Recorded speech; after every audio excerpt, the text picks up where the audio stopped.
সামরিক ক্ষেত্রে একের পর এক চমক দেখিয়ে যাচ্ছে ইরান। একই ধারাবাহিকতায় এবার ১,০০০ কিলোমিটারের বেশি দূরপাল্লার ক্রুজ ক্ষেপণাস্ত্র তৈরির ঘোষণা দিয়েছে উপসাগরীয় দেশটি।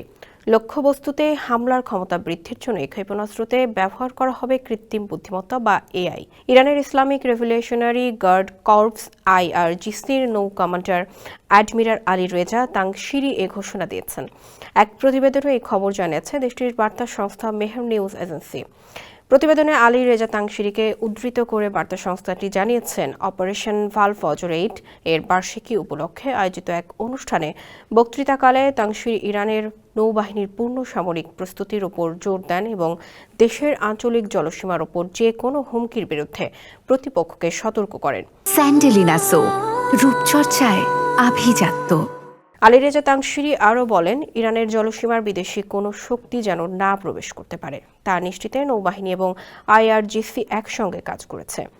এই সময় ইরানের উন্নত ক্ষেপণাস্ত্র, ড্রোন, জাহাজ এবং সাবমেরিনের কথা উল্লেখ করে তাংশিরি আরও বলেন, নিষেধাজ্ঞা সত্ত্বেও ইরানের সামরিক অগ্রগতি অব্যাহত রয়েছে।